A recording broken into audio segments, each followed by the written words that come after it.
नमस्कार विद्यार्थी मित्रांनो, आज आपण इयत्ता 7वीतील इतिहास विषय शिकण्यास सुरुवात करणार आहोत. विद्यार्थी मित्रांनो, मागील वर्षी इयत्ता 6वी मध्ये आपण भारताच्या प्राचीन कालखंडाचा अभ्यास केला. त्यामध्ये आपण बघितलं की हडप्पा संस्कृती म्हणजे काय, त्याच पद्धतीने त्यावेळची वैदिक संस्कृती कशी होती, त्याच पद्धतीने आपण बघितलं की धार्मिक प्रवाह जे होते ते धार्मिक प्रवाह कशा प्रकारचे होते.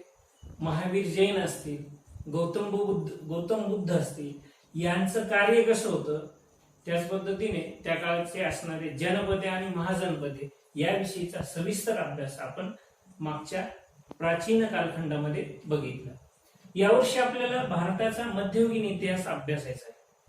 मग मध्ययुगीन इतिहासाचा कालखंड जर बघायला गेलो आपण तर इसवी सन 9व्या शतकापासून ते इसवी सन 18व्या शतकाच्या अखेरपर्यंतचा जो काळ आहे, या काळाला आपण भारताच्या मध्ययुगीन इतिहासाचा काळ म्हणतो.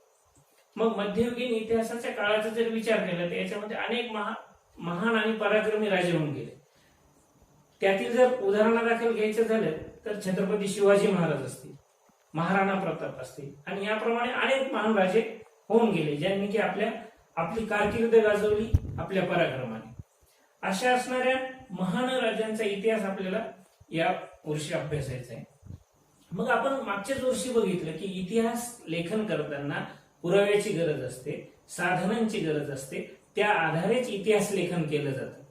मग ही इतिहास लेखनासाठी आवश्यक असणारी इतिहासाची साधने नेमकी कोणती आहेत, या साधनांचे वर्गीकरण कशा पद्धतीने केलेले आहे आणि या इतिहासाच्या साधनांचा वापर इतिहास लेखनामध्ये कशा पद्धतीने केला जातो, याची सविस्तर माहिती आपल्याला इतिहासाची साधने या पाठामध्ये बघायची आहे.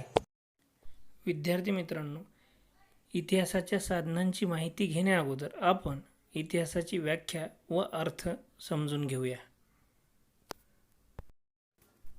विद्यार्थी मित्रांनो, मागील वर्षी आपण इतिहासाची व्याख्या मानवी संस्कृतीच्या प्रवासात घडलेल्या सर्व प्रकारच्या भूतकालीन घटनांची सुसंगत मांडणी म्हणजे इतिहास होय अशी अभ्यासली.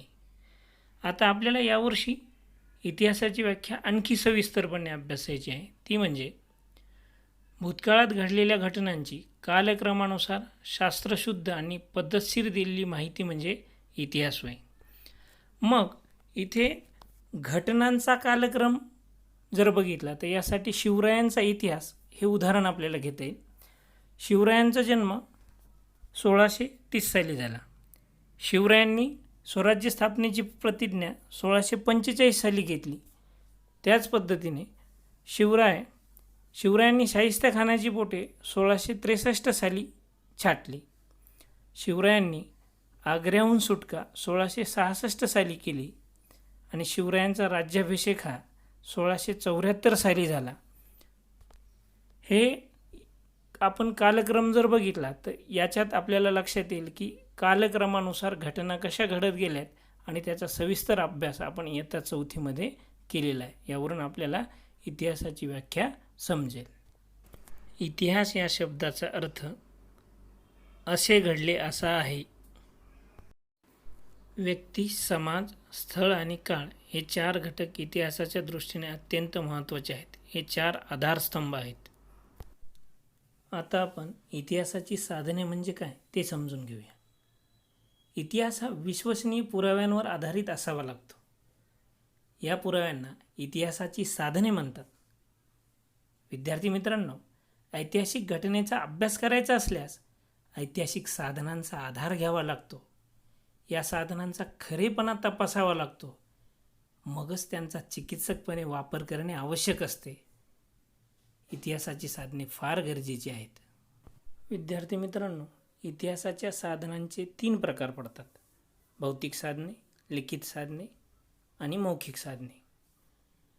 इसवी सन 9व्या शतकापासून ते इसवी सन 18व्या शतकाच्या अखेरपर्यंतचा जो कालावधी, त्या कालावधीला आपण भारतीय इतिहासाचा मध्ययुगीन कालखंड म्हटलं.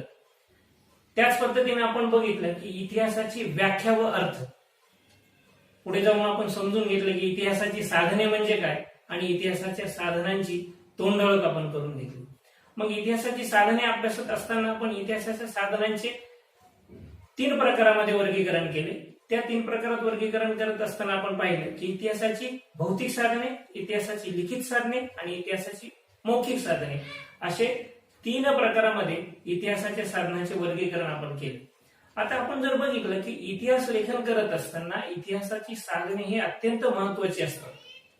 कारण इतिहासाच्या साधनांशिवाय इतिहास लेखन होऊ शकत नाही. इतिहासाची साधने इतिहास लेखनासाठी आणि इतिहास अभ्यासनासाठी एक प्रकारचे पुरावे असतात. आणि मग इतिहासाचे साधने हे अत्यंत महत्वाचे.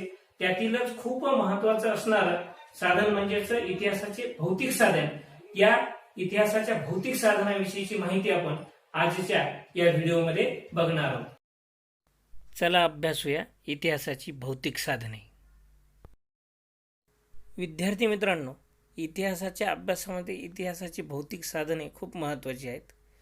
इतिहासाच्या भौतिक साधनांमध्ये स्मारके, इमारती, लेणी, शिलालेख, नाणी, ताम्रपट, किल्ले इत्यादी भौतिक साधनांचा समावेश होतो.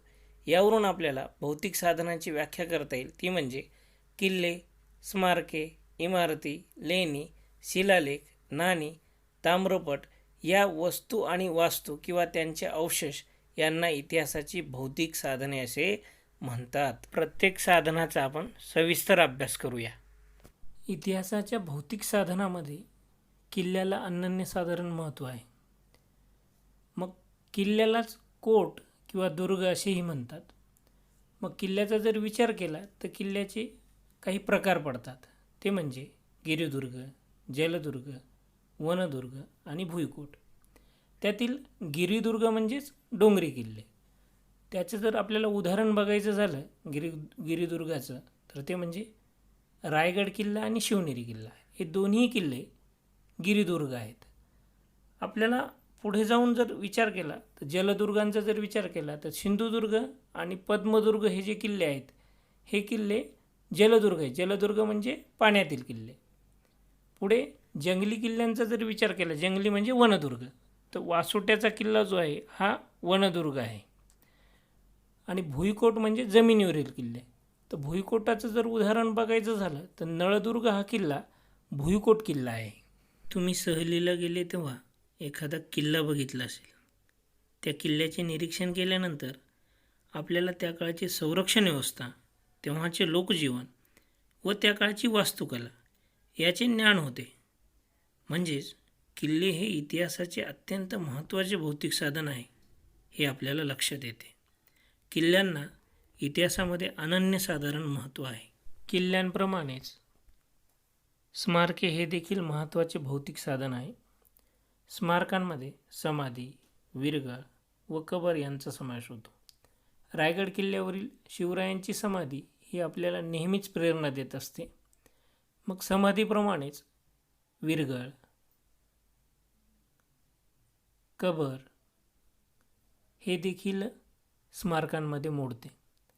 मग या स्मारकांमधून आपल्याला इतिहासाची माहिती मिळते व त्यातून आपल्याला प्रेरणा देखील मिळते.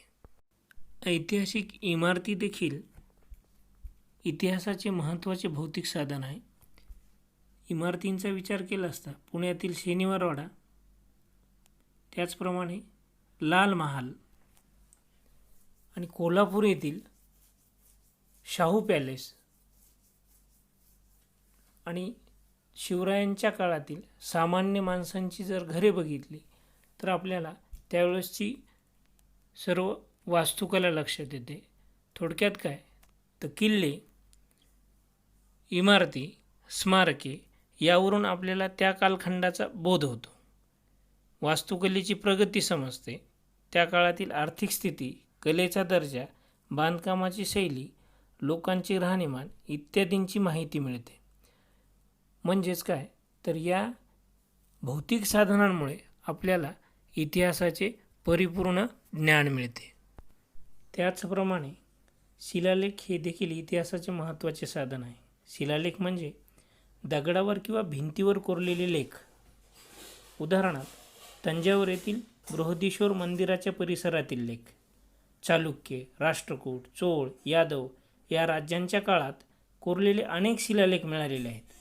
शिलालेख हा इतिहास लेखनाचा फार महत्त्वाचा आणि विश्वसनीय पुरावा मानला जातो. त्यातून भाषा, लिपी, समाजजीवन यासारख्या बाबी समजायला मदत होते. म्हणजेच काय, शिलालेख हे अत्यंत महत्त्वाचे साधन आहे. शिलालेखाप्रमाणेच नाणी हे साधन देखील महत्त्वाचे आहे.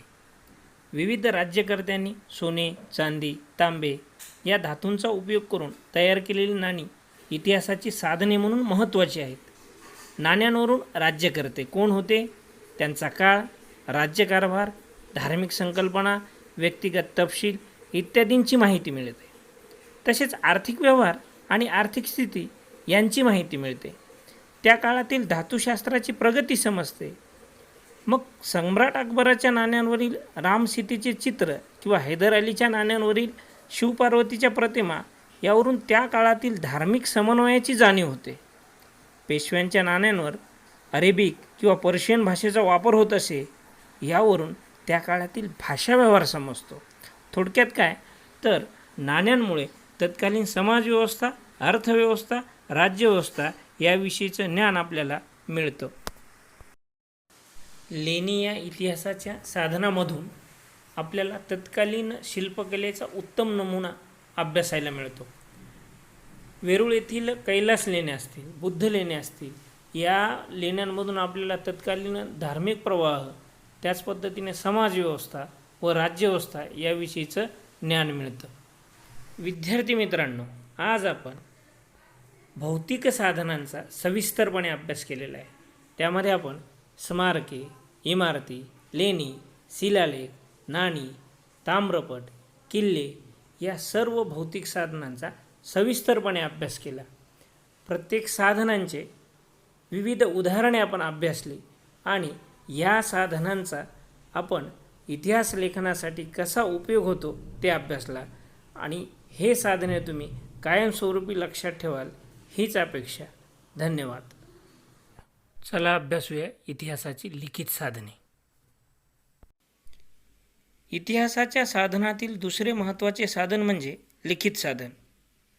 लिखित साधन म्हणजे लिहून ठेवलेले साहित्य, ज्याच्या आधारे आपल्याला विशिष्ट काळातील निश्चित माहिती मिळू शकते.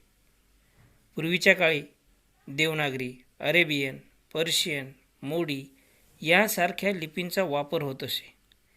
या लिप्यांमधील भुर्जपत्रे, पोथ्या, ग्रंथ, फरमान व चरित्रे मिळाले आहेत. या साहित्यांच्या मदतीने आपल्याला मध्ययुगातील महत्त्वाच्या ऐतिहासिक घटनांची माहिती मिळते. तसेच त्या काळातील खाण्यापिण्याचे पदार्थ, लोकजीवन, वेशभूषा, आचारविचार, सणसमारंभ यांचीही माहिती मिळते. भुर्जपत्रे, फरमाने, पोथ्या, ग्रंथ, चित्रे व चरित्रे हे सर्व साहित्य लिखित स्वरूपात असल्यामुळे या साहित्याला इतिहासाची लिखित साधने असे म्हणतात. भुर्जपत्रे. भुर्ज वृक्षाच्या पानावर लिहून ठेवलेल्या पत्राला भुर्जपत्रे म्हणतात. विद्यार्थी मित्रांनो, पूर्वीच्या गोष्टीची माहिती व ज्ञान आपल्याला लिखित साधनातून होते. प्राचीन काळी युआन शॉंग व फाइयान यासारख्या चीनी प्रवाशांनी लिहिलेल्या प्रवास वर्णनांमुळे आपल्याला प्राचीन काळची माहिती मिळाली. मध्ययुगीन काळात देखील परकीय प्रवासी भारतात येत होते. त्यांनी त्यांचे अनुभव आपल्या प्रवास वर्णनात लिहिले आहेत. इसवी सनाच्या 10व्या शतकात अल्बेरुनी यांनी भारताला भेट दिली. त्याने भारताचे वर्णन सांगणारा तारिख-इ-हिंद हा ग्रंथ लिहिला. तसेच आणखी एक अरेबियन इतिहासकार इब्न बतूता यानेही भारताला भेट दिली. त्याचा सफरनामा हा ग्रंथ प्रसिद्ध आहे. निकोलस मनुची यानेही प्रवास वर्णन लिहिले आहे. तसेच बाबराचे चरित्र कवी परमानंद यांनी संस्कृत भाषेत लिहिलेले श्री शिवभारत हे शिवचरित्र, तसेच राजांनी केलेला पत्रव्यवहार, त्यांनी केलेले निवाडे यावरून राज्यांची माहिती मिळते. त्यांची धोरणे, प्रशासकीय व्यवस्था, त्यांची राज्यव्यवस्था व इतर राज्यांशी असणारे त्यांचे संबंध याविषयीची सविस्तर माहिती आपल्याला या लिखित साधनांमधून मिळते. विद्यार्थी मित्रांनो, लिखित साधनांमध्ये तवारीखचाही समावेश होतो. तवारीख या शब्दाचा अर्थ तारीख असा आहे. तारीख म्हणजे घटनाक्रम. एखाद्या विशिष्ट कालखंडात घडलेल्या घटनांची सुसंगत मांडणी तारखेसह यात पाहावयास मिळते. अल्बेरुनी, झियाउद्दीन बर्नी, मौलाना अहमद, याह्या बिन अहमद, मिर्झा हैदर, भीमसेन सक्सेना यांनी तवारिखा लिहून ठेवलेल्या आहेत. यावरून घटनांचा काळ समजतो. त्या काळातील इतिहासाचा अभ्यास करताना या तवारीखचा खूप फायदा होतो. यापुढील महत्त्वाचे लिखित साधन म्हणजे बखर. बखर हा शब्द खबर या शब्दावरून आला आहे. खबर म्हणजे बातमी. बखर लेखन प्रकाराचा उगम महाराष्ट्रात झाला. महाराष्ट्रातील अनेक बखरी या घटना घडून गेल्यानंतर खूप वर्षांनी लिहिलेल्या आहेत. त्यामुळे या बखरीत ऐकून लिहिलेल्या व दुसऱ्यांनी सांगितलेल्या माहितीवर भर दिल्याचे समजते. या बखरीवरून त्या काळचे लोकजीवन, सामाजिक परिस्थिती, सांस्कृतिक जीवन, भाषा व्यवहार, राजकीय व्यवहार इत्यादी बाबी कळतात. मध्ययुगीन काळातील शिवरायांचा इतिहास समजण्यासाठी सभासद बखरीचा उपयोग होतो. खाफीखान याने सुद्धा लिहिलेल्या बखरीत शिवरायांच्या इतिहासाचे वर्णन केले आहे. तसेच महिकावतीची बखर, 91 कलमी बखर, चिटणिसाची बखर, खर्ड्याच्या लढाईची बखर या काही महत्त्वाच्या बखरी आहेत. याशिवाय रॉबर्ट आर्म, MC स्प्रेंगल यासारख्या पाश्चात्य इतिहासकारांचे ग्रंथही महत्त्वाचे आहेत. भारतीय स्वातंत्र्य लढ्याच्या इतिहासाचा अभ्यास करण्यासाठी ग्रँड डब याच्या पुस्तकाचा उपयोग केला जातो. पूर्वीचे पत्रव्यवहार, ग्रंथ, बखरी, आज्ञापत्रे, प्रवास वर्णने, चरित्रे यासारख्या लिखित साधनातून इतिहासाची माहिती मिळते. तसेच यामुळे ऐतिहासिक घटना समजण्यास खूप मदत होते. म्हणजेच काय, इतिहासाची लिखित साधनेही इतिहास अभ्यासण्यासाठी खूप महत्त्वाची आहेत. बखरी, तवारीख, खलिते, आज्ञापत्रे इत्यादी साधने ही इतिहासाची लिखित साधने आहेत. याविषयीची आपण सविस्तर माहिती घेतली. आता आपल्याला इतिहासाच्या मौखिक साधनांचा अभ्यास करायचा आहे. तसेच या तिन्ही प्रकारच्या ऐतिहासिक साधनांचे मूल्यमापन कसे केले जाते तेही अभ्यासायचे आहे. चला तर अभ्यासूया इतिहासाची मौखिक साधने. मौखिक साधने. मौखिक याचा अर्थ मुखाने म्हणजे तोंडी स्वरूपात सांगितली गेलेली गोष्ट. जात्यावरील ओव्या, लोकगीते, पोवाडे, कथा, दंतकथा, मिथके या साधनांना इतिहासाची मौखिक साधने असे म्हणतात. यातून आपल्याला लोकजीवनाचे विविध पैलू समजतात. ही साधने लिहून ठेवलेली नसतात, तर ती लोकपरंपरेतून एका पिढीकडून दुसऱ्या पिढीकडे जात असतात. पोवाडे या साधनाचे उदाहरण घ्यायचे झाल्यास शिवाजी महाराजांवर अनेक पोवाडे रचलेले आहेत व ते पुढच्या पिढ्यांपर्यंत पोचलेले देखील आहेत. नरवीर तानाजी मालुसरे यांच्यावर रचलेला पोवाडा हा एक असाच मौखिक साधनातील सुप्रसिद्ध पोवाडा आहे. हा पोवाडा तुळशीदास शाहिरांनी रचला आहे. या पोवाड्यात सिंहगडच्या मोहिमेचे वर्णन केले आहे. पोवाड्यात तानाजी, सेलारमामा, शिवाजी महाराज, वीरमाता जिजाऊ यांची सुंदर स्वभावचित्रे दिली आहेत. तसेच अफजल खान व शिवराय यांच्या भेटीवर रचलेला पोवाडा देखील अतिशय प्रेरक आहे. हे पोवाडे तुम्ही विविध माध्यमातून ऐकू शकता. पोवाड्यांप्रमाणेच लोकगीते, श्लोक, अभंग, म्हणी, कथा, मिथके या प्रकारच्या मौखिक साधनांमधून आपल्याला इतिहास समजण्यास मदत होते.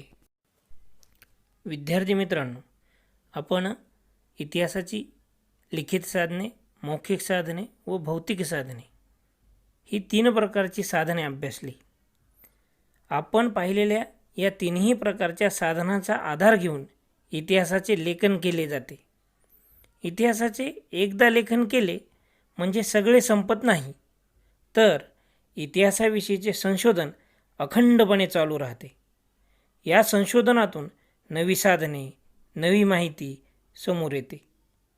त्यानुसार इतिहासाचे पुनर्लेखन करावे लागते. विद्यार्थी मित्रांनो, आपण जर बघितलं की आपल्या आजी आजोबाच्या काळातील, आई वडिलांच्या काळातील आणि आपल्या काळातील इतिहासाच्या पुस्तकामध्ये काही प्रमाणात फरक पडल्याचे आपल्याला दिसते. म्हणजेच काळानुसार इतिहासाच्या संशोधनातून समोर आलेली माहिती आपल्याला इतिहासाच्या नवीन पुस्तकामध्ये अभ्यासण्यास मिळते. विद्यार्थी मित्रांनो, आपण इतिहासाच्या तिन्ही प्रकारच्या साधनांचा सविस्तर अभ्यास केला आहे. आता आपण इतिहासाच्या साधनाचे मूल्यमापन कसे केले जाते ते अभ्यासूया. इतिहासाची ही सर्व साधने वापरण्यापूर्वी काही काळजी घ्यावी लागते. त्यातील खरे खोटेपणा, बनावटपणा इतिहासकारांना तपासावा लागतो. यातील खरी व खोटी साधने कोणती ते शोधावे लागते. केवळ जुना लिखित पुरावा आहे म्हणून त्यावर विश्वास ठेवता येत नाही. काही अंतर्गत प्रमाणके पाहूनच त्यांचा दर्जा ठरवता येतो. लिखित साधनात गैरप्रकार होऊ शकतो. अशा वेळेस लेखकाचा खरे खोटेपणा, त्याचे व्यक्तिगत हितसंबंध, काळ, राजकीय दबाव यांचाही अभ्यास करावा लागतो. उदाहरणार्थ, एखादा लेखक जर शिवाजी महाराजांचा राग करणारा असेल तर त्याच्या लिखाणात महाराजांच्या चांगल्या गुणांचा विचार कमी आणि वाईट गुणांचाच जास्त केला जातो. तसेच काही लेखक आपले साहित्य जास्तीत जास्त लोकांना आवडावे म्हणून छोटीशी गोष्ट अतिशय रंगवून सांगतात. त्यामुळे त्या लेखातील मूळ हेतू नष्ट होतो. त्यातील खरेपणाही नाहीसा होतो. ही माहिती ऐकीव आहे की त्याने स्वतः पाहिलेली आहे यालाही महत्त्व असते. आपल्याला मिळालेली माहिती एकांगी, विसंगत व अतिमनोरंजक असल्याचे नाकारता येत नाही. अशावेळी एकाच साधनाचा विचार न करता त्या काळातील इतर साधनांचा उपयोग करून माहिती पडताळून पाहावी लागते. इतिहासाचे लेखन करताना लेखकाचे मत कोणत्याही एका बाजूने झुकलेले नसावे. त्याने नेहमी सर्व बाजूंनी विचार करून लेखन करणे गरजेचे आहे. तरच त्याचे लिखाण योग्य होईल.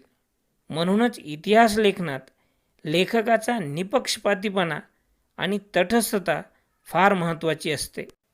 विद्यार्थी मित्रांनो, इतिहासाची साधने या घटकात आपण इतिहासाची भौतिक साधने, लिखित साधने व मौखिक साधने यांचा सविस्तर अभ्यास केला. तसेच ऐतिहासिक साधनांचे मूल्यमापन कसे केले जाते तेही अभ्यासले. आता तुम्ही हा संपूर्ण धडा लक्षपूर्वक वाचायचा आहे आणि यातील माहिती स्मरणात ठेवायची आहे. विद्यार्थी मित्रांनो, पुढील व्हिडिओमध्ये आपल्याला शिवपूर्वकालीन भारत हा दुसरा घटक अभ्यासण्यास सुरुवात करायची आहे. तूर्तास धन्यवाद.